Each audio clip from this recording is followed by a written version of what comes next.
Sebutan miskin ekstrim di Kuningan mungkin terdengar berlebihan. Banyak yang mengira sulit menemukan warga yang benar-benar tak punya apa-apa. Setidaknya, rumah berlantai, ada lampu, atau bahkan sekadar ponsel. Namun kenyataan berkata lain. Setelah kisah pilu keluarga yang tinggal di bekas kandang ayam, kini tim Cikalpedia.id kembali menemukan sebuah potret hidup yang sangat tidak umum.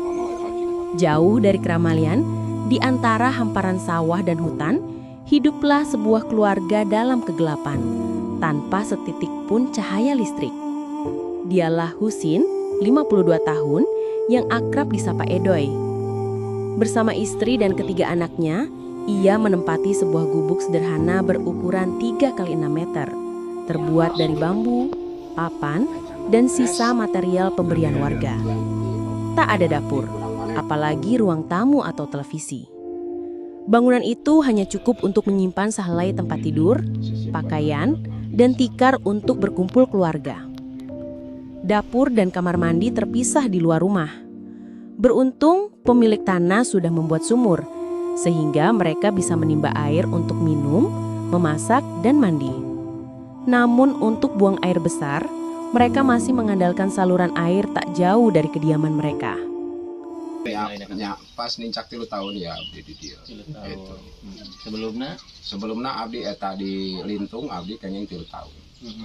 Mung jadi perjalanan abdi di dieu 6 tahun. Di desa Gewok ya. Mohon Gewok mah lamun. Edoy dan istrinya bukanlah warga asli Gewok. Keduanya merupakan pendatang dari Kabupaten Bogor. 13 tahun lalu, ia mengikuti kakaknya ke Hantara sebelum akhirnya menempati lokasi saat ini. Tanah yang mereka tinggali pun bukan milik mereka, melainkan pinjaman dari seorang warga. Ada buruh yang datang ke kami waktu masih di atas malam-malam. Beliau meminta supaya saya tidak tinggal di hutan.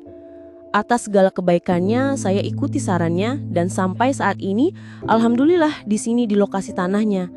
Kalau di sini dekat dengan air dan aktivitas warga di sawah. Karena jauh dari pemukiman warga, tak ada aliran listrik ke rumah Edoy. Malam tiba, kegelapan menyelimuti.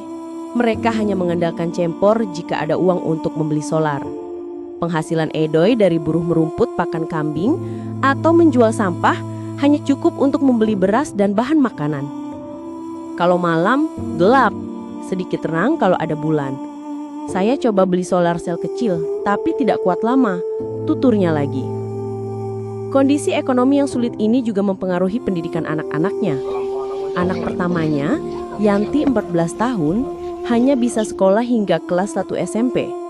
Memilih berhenti agar tidak membebani keluarga. Kini hanya anak keduanya yang masih duduk di bangku kelas 2 sekolah dasar. Meski hidup dalam keterbatasan, tanpa listrik dan jauh dari keramaian, keluarga Edoy tetap bersyukur. Rezeki tak terduga sering datang dari para dermawan dan mereka pun pernah menerima bantuan beras dari desa, meski tak terdaftar di program PKH.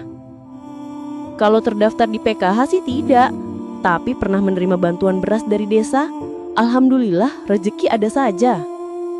Kisah Edoy adalah pengingat bahwa di balik kemajuan, masih ada sudut-sudut kehidupan yang membutuhkan perhatian.